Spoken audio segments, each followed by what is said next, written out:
अजोऽपि सन्नव्ययात्मा भूतानामीश्वरोऽपि सन् प्रकृतिं स्वामधिष्ठाय సంభవాత్మ్యాత్మమాయయా.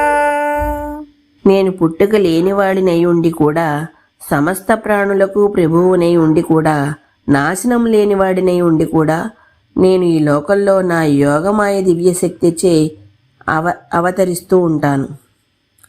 భగవంతుడు ఒక రూపం కలిగి ఉంటాడు అన్న అభిప్రాయాన్ని చాలామంది జనులు అస్సలు ఒప్పుకోరు.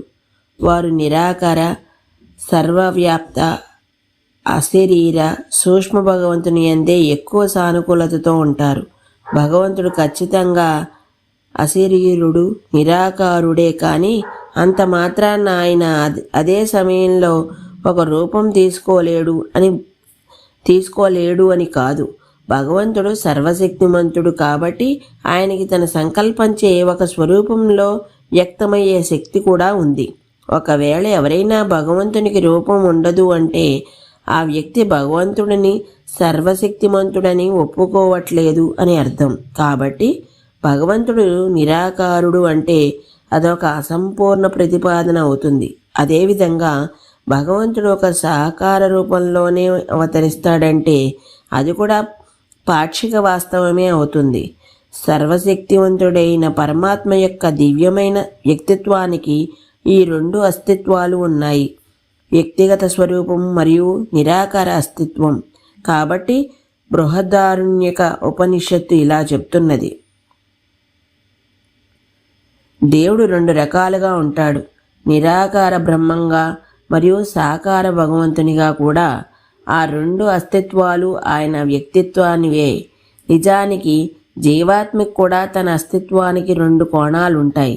అది నిరాకారం కాబట్టి శరీరాన్ని మరణ సమయంలో విడిచిపెట్టినప్పుడు అది కనిపించదు, కానీ అది ఒక శరీరాన్ని కూడా స్వీకరిస్తుంది.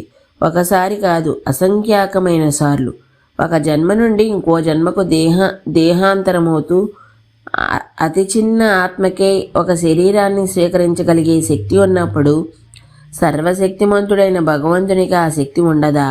లేదా దేవుడు ఇలా ఏమైనా అన్నాడా అని నాకు ఒక రూపం వ్యక్తమయ్యే శక్తి లేదు కాబట్టి నేను నిరాకార కాంతి మాత్రమే అని ఆయన దోషరహితుడు, పరిపూర్ణమైన వాడు అవ్వాలంటే ఆయన సాకారుడుగా నిరాకారుడుగా అయి ఉండాలి. తేడా ఏమిటంటే మన స్వరూపం భౌతిక శక్తి మాయతో తయారు చేయబడితే భగవంతుని రూపం ఆయన దివ్య యోగమాయ శక్తిచే సృష్టింపబడుతుంది. కాబట్టి అది దివ్యమైనది, భౌతిక దోషాలకు అతీతమైనది. పద్మపురాణంలో ఈ విషయాన్ని చక్కగా వర్ణించబడింది. ఎక్కడెక్కడైతే వేదశాస్త్రాలు దేవునికి ఒక రూపం లేదు అని పేర్కొంటాయో అవి సూచించేదేమిటంటే ఆయన స్వరూపము భౌతిక శక్తి యొక్క కళంకములకు అతీతమైనది అని. పైగా అది దివ్యమంగళ స్వరూపము అని అర్థము.